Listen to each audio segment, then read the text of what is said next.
몸풀기 질문으로 지금 국정감사가 한창 국회에서 진행 중입니다.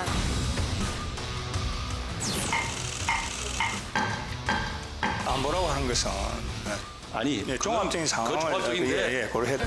모두 다 때리다가요.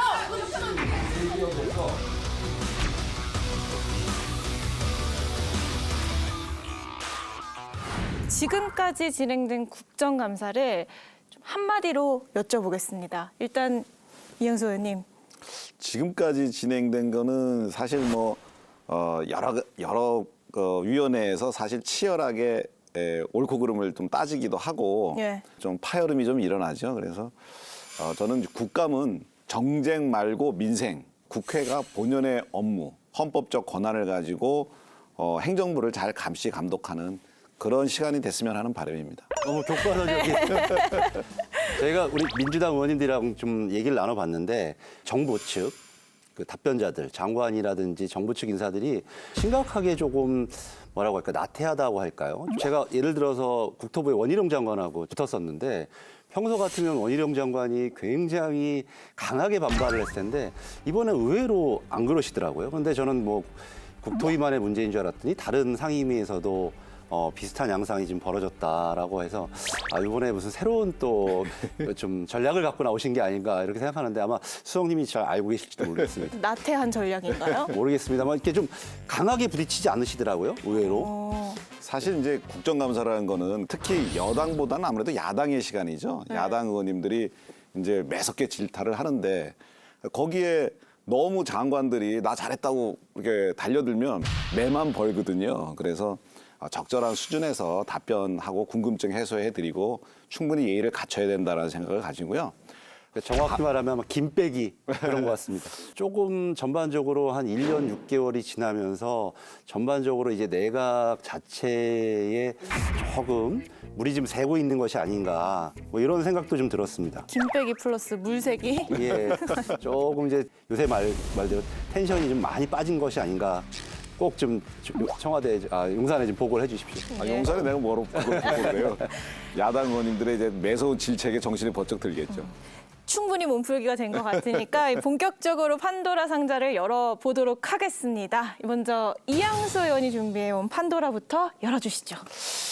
대선을 코앞에 두고 윤석열 당시 후보를 낙마시키기 위해서 민주당이 가짜 뉴스를 만들고 그거를 또 허위로 보도를 해서 대선 결과를 바꾸려 했었던 그 점에 대해서 이것은 국기문란이다라고 생각을 하고 다시 이런 일이 있어서는 안 되겠다. 그래서 오늘 제가 준비한 판도라는 대선 개입 여론 조작은 대장동 의혹 땡땡 바꿔치기다. 의원님, 두 글자를 칠판에 적어주시면 됩니다. 꼭 두 글자여야 되는 거죠. 그 두 글자죠? 땡땡 두 글자입니다. 굉장히 어려운. 쉽습니다. 아주 이거는 뭐 금방 알아맞히. 땡 바꿔치기. 자, 이렇게 썼습니다. 부실 바꿔치기? 부실 바꿔치기. 이거 무슨 의미예요? 뜻이죠? 대장동 의혹 관련된 이 수사가 벌써 2년이 한참 넘었습니다. 뭐 400억이 저수지에 담겨 있어서 언제든지 이재명 대표나 그 측근들이 갖다 썼다 등등 여러 가지 오히려 정말 가짜 뉴스들이 많이 나왔는데 실체적으로 검찰의 수사가 된 거를 보면 별 400억 저수지는 다 어디로 가고 오히려 내용들이 없단 말이죠. 이 여론 조작이라고 하고 있는 이 수사는 자체는 검찰 자체의 부실한 수사를 덮으려는 전 시도다 이렇게 생각을 하고 원래는 검찰 수사의 부실 바꿔치기다 이렇게 쓰려고 했는데 주어는 좀 빼고 취지는 이해하겠는데 정답은 아닙니다. 땡. 정답 뭐예요? 정답은 몸통입니다. 몸통 바꿔치기. 네, 대장동의 몸통이 윤석열 당시 후보였다. 이렇게 만들려고 의도한 거였기 때문에 이것은 대장동의 몸통을 바꿔치기 하려고 했던 것이다.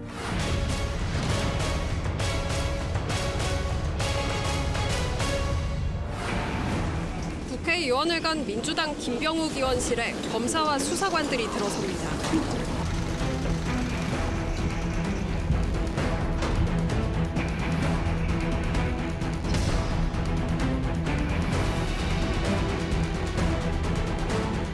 제 입장에서 너무 억울합니다. 네? 제가 모르는 사람들하고 모르는 공작을 했다라고 써 있어요.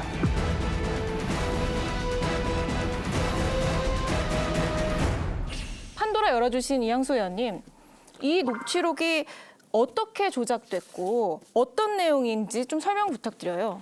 그러니까 그 당시에 대장동 그 일당의 한 명의 삼촌인 이모 씨하고 그리고 김병욱 의원하고 김병욱 의원의 보좌관하고 세 분이 모여가지고 이제 모의를 하게 됩니다. 윤석열 검사가 상부의 지시에 의해서 어떤 일을 했다라는 프레임을 씌워야 된다 이런 이야기를 하는데 김병욱 의원의 최모 보좌관이 이런 얘기를 합니다. 그래 그거 윤석열이 한 말이지. 그러니까 그 이모 씨가 아 윤석열이 그런 말 했어? 이렇게 얘기하거든요. 이 녹취록을 나중에 전달하면서 이게 윤석열 검사의 상관인 최재경 검사가 한 말로 둔갑을 시켜가지고 넘기고 그 넘긴 것이 언론에 유포가 됩니다. 그러니까 민주당 보좌관이 한 말인데 네. 당시 윤석열 검사의 상관이었던 이 대검 중수부장이 한 말로 둔갑을 시켜서 해서 녹취록이 넘어갔다. 그렇습니다. 라는 거예요. 근데 사실 이게 이런 일이 가능한가 싶거든요. 지금 들으시면서도 좀 납득이 좀 안 가지 않나요? 이 녹취록을 받아본 사람이 임의로 변경했을 가능성도 하나 가능성이 있지 않겠습니까? 그 과정 속에서 뭐 혹여 만약에 사고가 있었다면 대선 때 보면은 정말 캠프가 굉장히 크고 많은 사람들이 있습니다. 그런 사람들이 공을 세우려다가 뭔가 그 보도되는 과정 속에서의 문제점이 있지 않았나. 왜냐하면 만약에 이 보도가 나가면 최재경 씨가 아, 나 아니다라고 분명히 부인할 수 있는 상황에서 내가 최재경이다라고 이렇게 대역하듯이 음성을 변조해서 한다라는 것은 좀처럼 쉽게 납득이 가지 않습니다. 사실 저도 설마 그랬을까라고 했는데 이제 영장에 적시된 내용들 보고 거기에 김병욱 의원이 개입돼 있다는 것이 저는 굉장히 놀랐어요. 이 김병욱 의원이 내가 이거 후보한테 보고 드려서 이거 확실하게 하나 만들어 보겠다. 이렇게까지 이야기를 하거든요. 그래서 사실은 이건 좀 더 조사가 진행돼 봐야 되겠지만 네. 거기에 나오는 지금 그 글들을 보면 좀 상당히 심각한 문제가 아닌가 이런 생각이 들어요. 그 영장에 적시된 내용도 정확하게 김병욱 의원의 이렇게 워딩을 언론에서 보도한 것이 아니고 그 중에서도 몇 마디를 또 짜집기를 해가지고 제목을 좀 만들어냈더라고요. 그래서 전체적인 맥락을 알 수 없는 그런 말들이어서 오히려 과연 이런 일이 벌어졌을까 하는 좀 의구심을 갖습니다. 그러니까 후보한테 정리 싹 해서 한번 만들어 보겠다. 이 말에 맥락이 전혀 없고. 맥락 자체도 다르고 그게 문장의 순서도 좀 다르지 않았나 좀 생각을 하고 있거든요.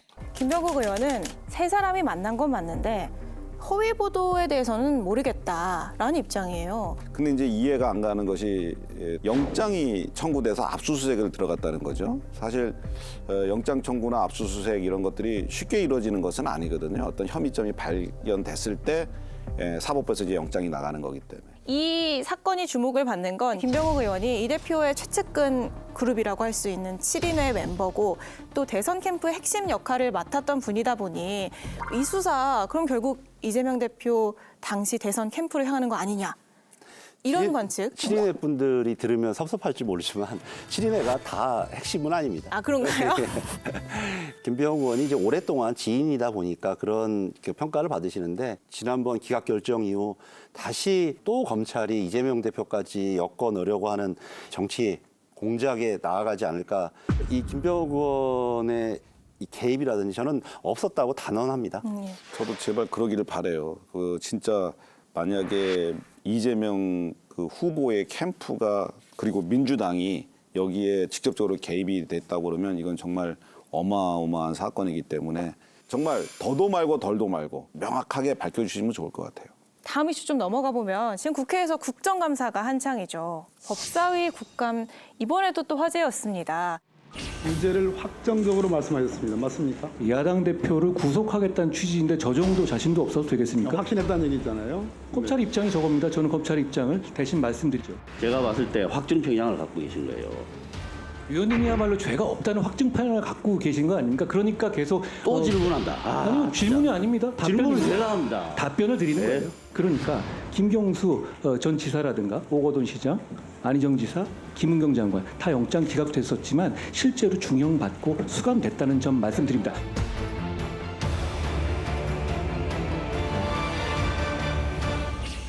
현안. 이재명 대표 영장 기각이었어요. 영장 기각 이후에 한동훈 장관이 국회에 출석하는 거기 때문에 야당의 공세가 사실상 예정되어 있던 상황이었는데 어떻게 보셨습니까? 사실 영장이 기각됐다고 해서 사실은 혐의가 없어진 것은 아니거든요. 이제 진짜로 이재명 대표가 죄가 없다 있다는 이제 향후에 있을 재판에서 가려져야 되는 거죠.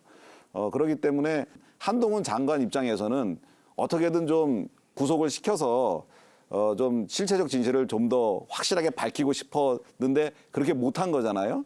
뭐 꼭 그렇게 비난할 일만은 아니다. 이제 그런 생각이 들고요. 제일 중요한 건 태도의 문제였다고 생각합니다. 한동훈 장관은 여러 차례에 걸쳐서 이걸 자기의 정치 무대로 활용하고 있죠. 그 활용 점정이 사실은 이번 이재명 대표의 영장 체포동의안 설명이었거든요. 전 나와버렸습니다. 듣다 나오셨어요? 들어가지도 않고요. 나와버렸습니다. 시작할 때. 그러니까 근데 이제 밖에서는 봤죠. 네. 근데 이 한동훈 장관이 정말로 체포를 위해서 필요한 설명을 하는 것이 아니라 국민의힘 지지자들이나 이런 사람들한테 자기가 주목받기 위한 정말 정치 무대에 그런 뭐 쇼를 펼치더라고요. 그러니까 기각 자체가 문제가 아니라 기각된 것도 문제이지만 기각 결정이 있었으면 오히려 그거에 대해서 오히려 좀 겸손한 자세를 취해야 된다. 자기가 보여준 태도에 대해서는 최소한 일정 정도 사과를 하는 게 맞지 않을까요? 한 장관한테 왜 구속 못 시켰냐, 왜 구속 안 될 걸 체포동의안을 올렸느냐 해서 비난할 것은 전 조금 괘씸은 하겠죠. 민주당 입장에서 보면 좀 괘씸할 부분은 좀 있을 거라고 보지만 체포동의안 이런 것들이 어떻게 보면은 국회의원 특권이거든요. 예. 특권 뒤에 숨지 않는 것이 좋겠다. 국회가 정치가 여야가 막 그런 것 때문에 다투는 것은 이제 좀 안 봤으면 좋겠습니다. 예. 이번에 법사위에서의 쟁점은 두 가지였던 것 같아요. 이재명 대표에 대한 영장 청구 문제 하나하고 최근에 있었던 여러 가지 인사 실패에 대한 인사 검증 책임 이 두 가지였거든요. 본인이 인사정보관리하던 설치하면서 했던 말이 있어요. 이렇게 되면 나중에 책임을 묻기도 쉬워지지 않겠습니까? 음습한 민정에서 공개적인 법무부로. 지금 정순신 씨부터 시작해서 최근에 김행 장관 후보자까지 얼마나 많은 인사 실패가 있었습니까? 이거에 대해서 책임을 져야 되는데 전혀 그거에 대해서는 뭐 자기는 기계적인 수집만 하는 거다. 이런 또 태도를 보여줬단 말이죠. 그래서 정말 빨리 한동훈 장관은 옷 벗고 출마를 하든지 아니면 다른 일을 찾아보든지 해야 합니다. 사실 뭐 이제 지금 요즘 많은 분들이 인사청문회에서 낙마를 합니다. 점점 여야가 대립이 심해지면서 아주 먼지 털듯이 서로를 털어요. 이게 과연 꼭 인사 검증을 잘못해서이냐 아니면 정치적 희생양들을 좀 찾아내려고 하는 것 때문에 그러느냐. 아마 제가 보기엔 뭐 둘 다 있을 거라고 봐요. 꼭 인사 검증으로만 볼 것이 아니고 여야의 어떤 대립과 인사 검증 시스템 이 두 가지 모두 우리가 한번 점검을 해봐야 되지 않을까 싶습니다. 이 인사 문제 굉장히 어렵습니다. 아마 제가 최근에 듣기로는 아마 이제 곧 개각을 할지도 모르고 뭐 이러는 상황인 것 같은데 사람 구하기 쉽지 않다라는 아마 지금 윤석열 대통령과 그 주변 대통령 비서실에 고민이 있다라는 뭐 풍문을 들었습니다. 저는 이번에 한동훈 장관의 이 인사검증 실패는 학폭이라든지 그다음에 주식 파킹이라든지 재산 신고를 제대로 안 했다든지 이건 좀 너무 객관적인 사안에 관련된 거거든요. 명확한 흔적이 있는 사람들까지도 검증을 그대로 넘겨주고 우리 한덕수 총리가 재청을 하는 뭐 이런 자체의 지금 인사 문제가 저는 심각하다 이렇게 생각합니다. 아니, 두 분이 웃으시면서 신사적으로 비판을 잘 해주시고 계세요. 마무리를 좀 해보도록 하겠습니다. 이항수 의원의 판도라, 대선 개입 여론 조작은 대장동 의혹 몸통 바꿔치기다의 한 줄 평. 이 강서구청장 선거를 조금이나마 이 충격을 완화시키려는 문제가 아니었나 이렇게 생각을 합니다.